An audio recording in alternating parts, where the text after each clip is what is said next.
Assalamualaikum warahmatullahi wabarakatuh. Perkenalkan, nama saya Muklis Pardais.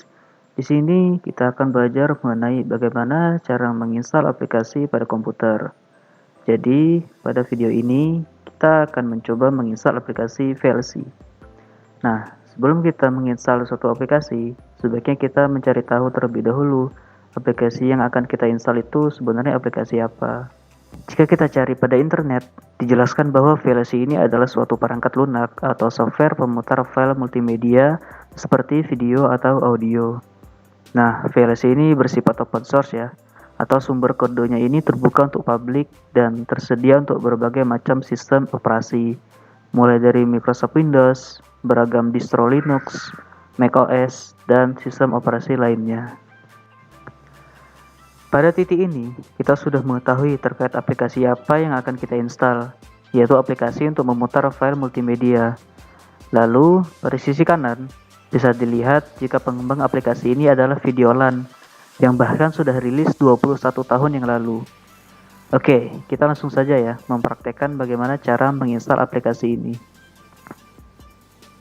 Pertama, yang akan kita butuhkan adalah file dari aplikasi yang akan kita install. Kita bisa mendapatkan aplikasi tersebut dari internet. Jadi kita buka browser yang kita punya ya, lalu buka mesin pencarian. Nah, di sini saya menggunakan mesin pencarian google.com. Setelah dibuka, tinggal ketik saja download lalu nama aplikasinya, yaitu VLC. Bisa dilihat pada tampilan pencarian Google, ada berbagai macam website yang ditemukan.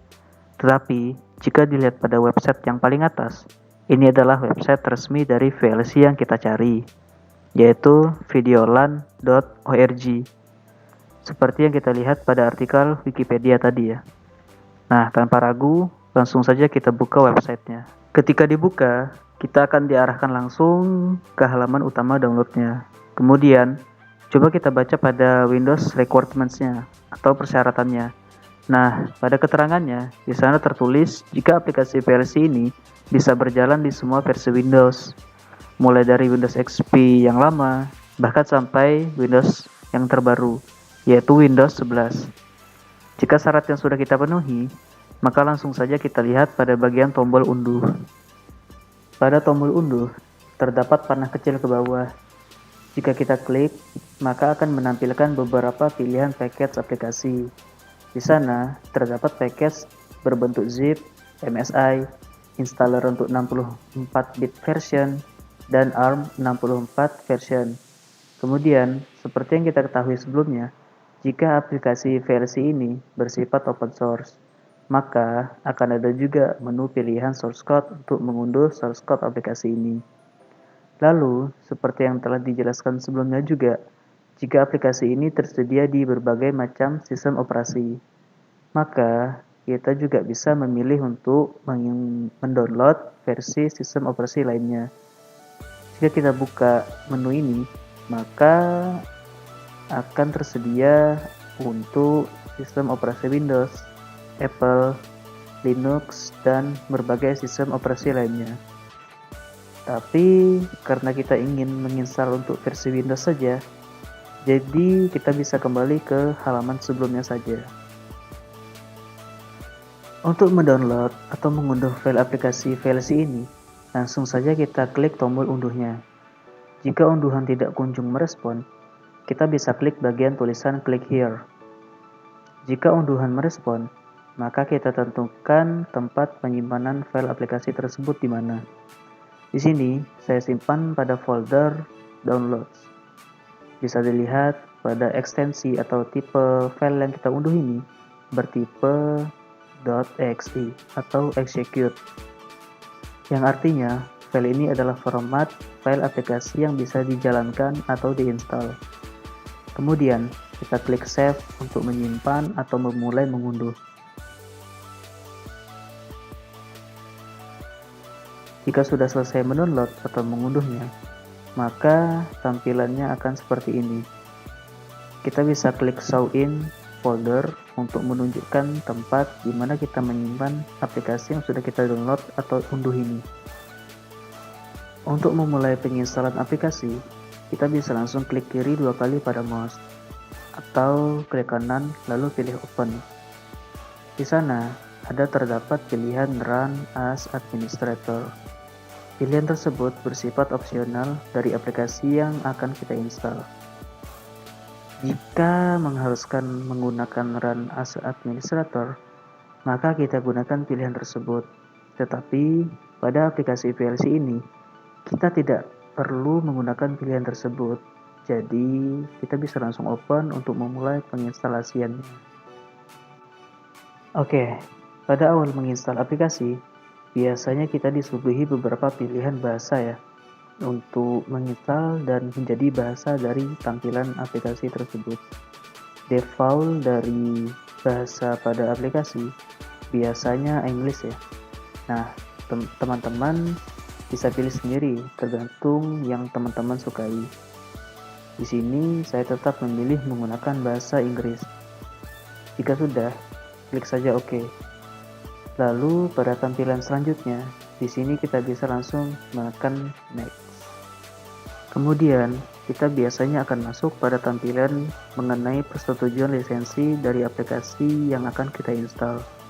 Pada beberapa aplikasi, kita biasanya disuruh memilih menerima persetujuan lisensi tersebut atau tidak. Jika kita tidak setuju dengan lisensi aplikasi tersebut, maka kita tidak akan bisa melanjutkan menginstal aplikasinya. Tetapi, jika kita setuju, kita bisa melanjutkan menginstal aplikasi tersebut. Pada kasus menginstal aplikasi VLC ini, kita hanya perlu next, maka kita sudah setuju pada lisensi yang tertera pada aplikasinya. Pada tahap selanjutnya ini, kita bisa memilih tipe dari beberapa yang kita perlukan. Ada tipe rekomendasi, minimum, full, dan custom. Di sini saya memilih default yang saja ya, yaitu custom. Untuk memastikan apakah aplikasi nanti sudah selesai terinstall, di sini kita bisa menceklis bagian start menu, yang shortcut, dan desktop shortcut, agar bisa terlihat aplikasi tersebut dalam bentuk icon shortcutnya. Jika sudah, klik next. Kemudian, pada tahap selanjutnya ini adalah merupakan tahap terakhir ya, yaitu untuk menentukan tempat di mana kita akan menginstal aplikasi. Biasanya untuk path atau tujuan folder defaultnya yaitu berada pada direktori C dan di folder program files atau program files dalam kurung x86. Jika kita ingin menentukan tempat atau folder di mana kita ingin menginstal aplikasinya secara manual, kita bisa pilih pada tombol browse. Kemudian kita pilih direktori dan bikin folder jika diperlukan, dan klik folder yang akan digunakan untuk diinstal. Lalu klik OK jika sudah yakin. Tetapi saya di sini lebih baik menggunakan path atau direktori folder instalasi defaultnya. Kemudian tinggal kita install.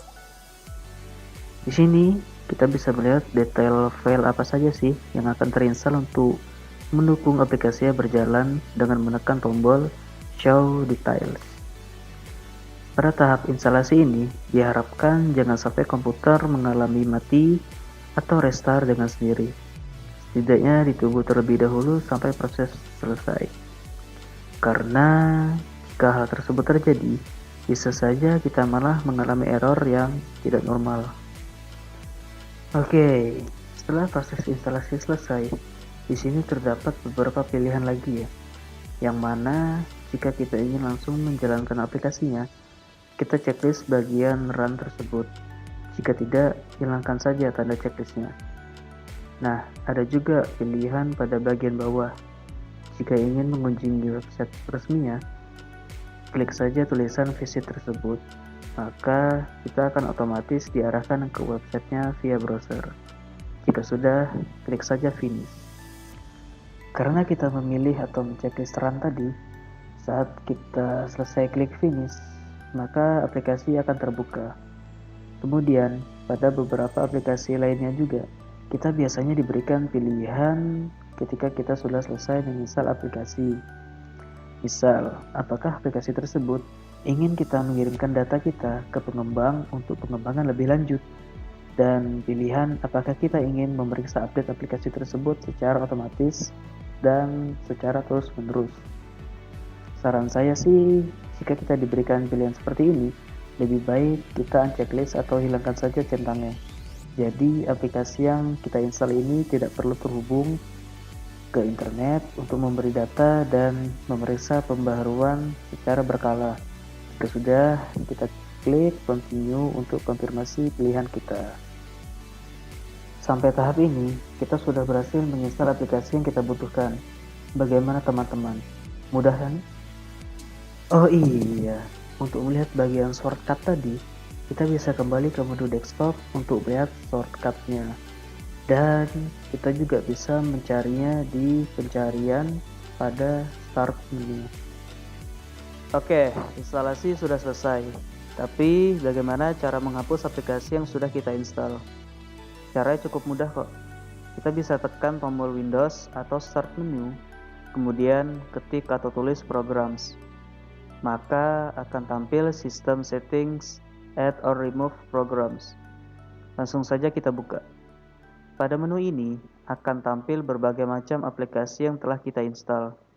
Kita bisa scroll ke bawah sampai ketemu aplikasi VLC. Jika kita klik pada VLC tersebut, akan tampil tombol uninstall. Kita bisa langsung menghapus dengan menekan tombol tersebut. Tetapi saya lebih menyarankan menggunakan Programs and Features yang berada di atas. Jika kita buka, maka tampilannya akan berupa tabel dan lebih informatif. Karena pada menu ini, kita bisa melihat nama aplikasinya, publishersnya siapa, terinstallnya kapan, size aplikasinya berapa, dan versi dari aplikasinya. Untuk memulai uninstall atau menghapus aplikasinya, kita bisa langsung klik kiri 2 kali pada aplikasinya, atau menggunakan tombol uninstall atau change di atas tabel. Ketika kita klik, maka akan tampil tampilan uninstall yang disediakan oleh aplikasi tersebut. Kita lihat pada bagian uninstalling from, terdapat path atau direktori tempat aplikasi yang sudah terinstall. Path tersebut bisa kita copy, lalu masukkan path tersebut ke Windows Explorer dan klik icon Go atau panah di sebelah kanan. Setelah itu, maka kita akan diarahkan ke tempat aplikasi kita berada. Di sini ada beberapa file yang telah terinstall sebelumnya tadi. Kemudian, kita coba buka bagian program Files x86 yang di atas. Maka, kita akan dapat folder Videolan, yaitu folder instalasi aplikasi VLC-nya.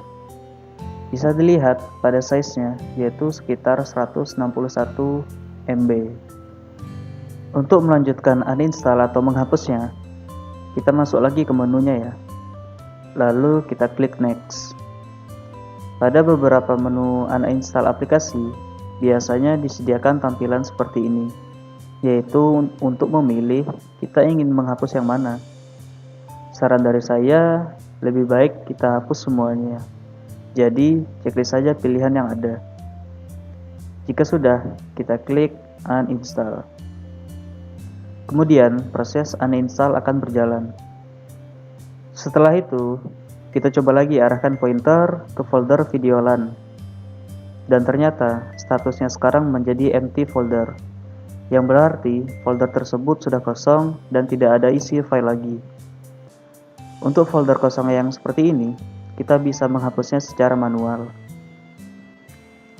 Kemudian, kita cek lagi pada icon shortcut yang ada di desktop.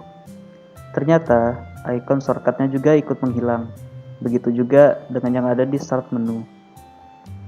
Jika kita cari, maka tidak akan ketemu. Walaupun aplikasi sudah kita uninstall atau hapus, file exe atau execute-nya tetap tidak akan terhapus. Karena file ini bukan merupakan bagian dari program yang sudah terinstall. Karena ini merupakan file mentahnya gitu ya. Jadi kita bisa menginstalnya lagi menggunakan file execute tersebut. Mungkin cukup sekian tutorial pada video ini. Kurang lebihnya mohon maaf. Wassalamualaikum warahmatullahi wabarakatuh.